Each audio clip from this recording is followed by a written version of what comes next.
আমার দাদার কাছে পাথরে যাব।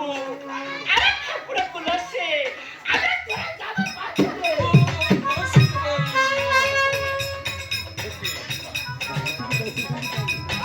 তোমার চক্ষু কেন রক্ত ঝরছে? কি হয়েছে তোমার?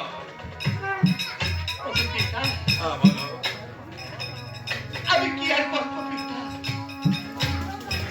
আমি ছিলাম কুমোর থেকে, আর আমার বাবাকে কুমোর থেকে বাড়ি করে আমার একটা চক্ষু আমার অন্ধ করে দিয়েছে পিতা।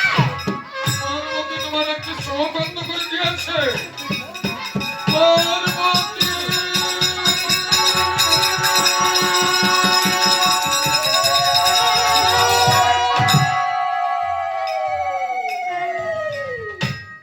পার্বতী!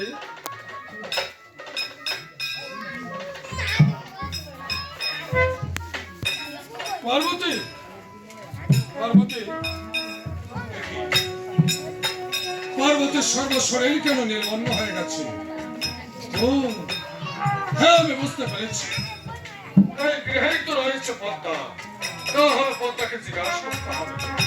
পদ্মা, পিতা তোমার মায়ের সর্বন্ন শরীর কেন নির্বন্ন হয়ে গেছে? কি আর করবো পিতা? আমার মা যখন আমার একটা চক্ষু অন্ধ করে দিয়েছে, আমি চোখের দ্বারা সহ্য করতে না পেরে কি করেছো তুমি? আমি কি করেছি তুমি শুনতে পিতা? কি করেছো? আমি আমার মাকে আমি দর্শন করেছি পিতা। একেবারে ভুল করেছো। সন্তান হয়ে তোমার মাকে তুমি সমান করেছ। অনেক বড় ভুল করেছো। তাই তোমাকে আমি দুটি কথা বলতে চাই।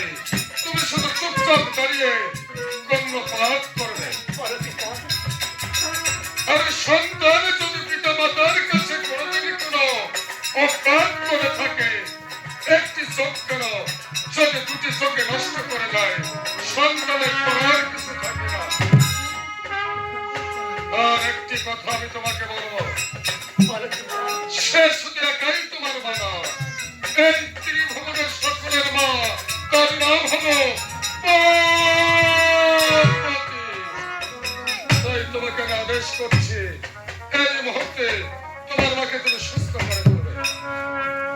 বলো পিতা। ঠিক আছে পিতা, আদেশ করো করে। আর আমি এক্ষুনি যাবো আমার মায়ের বিয়ে আমি শোষণ করে দেবো পিতা। কল্যাণ হোক।